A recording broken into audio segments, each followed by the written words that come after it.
Well,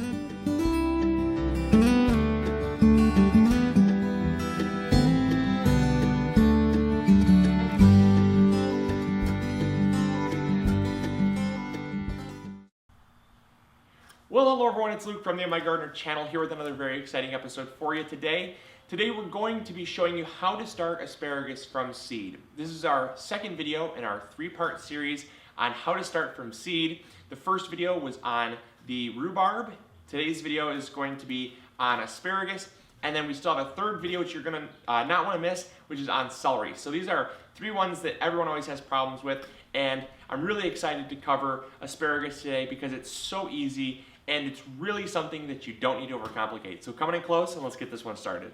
All right, so when seed starting, you're gonna wanna start with a seed starting mix. Again, we're not gonna overcomplicate this. We have a link to what we're using, I think over there. If not, it'll be in the description box below. Check it out. It's really gonna help you out.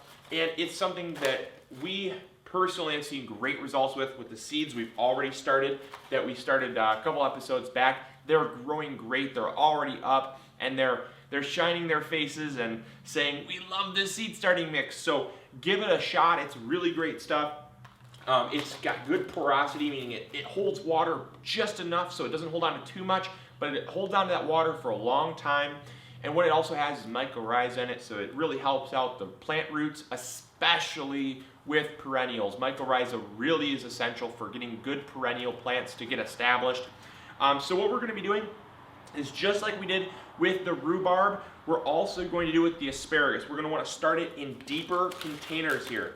Deeper containers are crucial because of the fact that they provide more soil, and again, just like the rhubarb, asparagus is also a perennial, and perennials have some of the fastest growing roots in the garden. So what you want to do is you want to give them lots of space so they can spread out quickly. If you put them in a small container, even like a 6-pack, it's not going to be enough soil, and you're going to be transplanting them super quickly, and sometimes you don't have that much time when you're starting indoors early. So if you're starting directly in the ground in the garden, you should be fine. But this way we can really keep all things consistent. We can really give them the best chance at success. So coming in close now, we're going to show you how deep to put the holes, how many seeds to put in each hole, and the rest is up to the seed to do the rest. So the seed we're starting today is Mary Washington. It's one of the traditional heirloom varieties of asparagus, super reliable, grows fast, and produces a ton. So what we want to do is we want to actually plant about 3 seeds.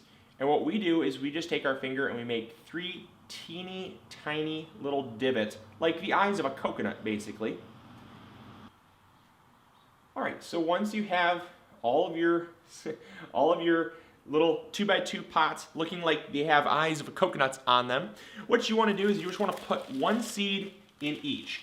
Now, a cool fact about this seed that we're using is we actually saved it ourselves. If you want to see how to save your asparagus seed, we have a video on that. I'll post that as well. I think that's worth checking out because it's free seed. We didn't have to buy this stuff. So we're going to put 1 seed in each. And again, we made the holes very shallow. So you don't want to put them super deep because general rule of thumb is no deeper than 3 times the thickness of the seed. So we're talking maybe a 1/4 inch at most for this seed, and that makes sure that it's going to pop up soon and it's going to really grow for you well. Now again, what I also want to stress is that I think one of the biggest mistakes people make when starting asparagus is they don't give enough time. Asparagus takes patience, and growing a garden takes patience. It's something that people, especially if you're going to be in a gardening hobby, you need to learn patience. And some seeds don't sprout in 5 to 6 days. Some seeds don't sprout in 2 to 3 days. These take about 2 weeks to sprout, so they're a little slower to sprout, but I'm telling you they will sprout, especially if you do everything that we're talking about in this episode. You should have not a problem at all. Now, the next thing with asparagus seed is it helps if they've been stratified. And what stratified means is that if you put them in the fridge, they don't need freezing temperatures, but they like a cold period. Because they're perennials, the seeds, they are used to having a cold period because of the fact they're a perennial. And what happens is that sometimes if the seed is just harvested, kept indoors, you're going to have a little bit slower germination rate, so something like maybe 3 weeks to germinate. If you put them in the fridge for about 1 to 2 weeks, you should be fine. Just that little cold period, enough to tell the seed, okay, we went through some type of cold weather, let's start germinating now. Once you put them in good conditions, you're going to probably speed up that germination rate by probably about 30%. So instead of 3 weeks, you're looking at maybe 2 weeks to germinate. So it's going to help you out by doing that. Now again, that's not mandatory. You don't have to do that to have a success, but I have found that it helps me, and it will probably help you. So there we go. The rest of the seed can go to a friend or go back in a container there, and we didn't even have to use that much seed. Next thing is the very last thing. We're just going to cover with a little bit of soil. Cover it gently. Cover it gently.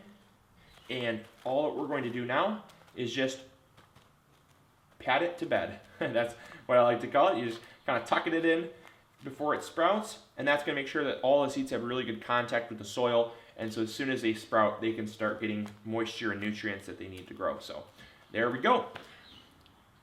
So there you go. There is how to successfully start asparagus from seed. Let me know in the comments box below if you were overcomplicating it or if it was really as easy as you thought it was. I hope you all enjoyed. Hopefully you learned something new. Hopefully you all are growing big or going home, and I will talk to you all later. Don't miss the next episode that we're going to do on celery. I know it's going to help you out. All right.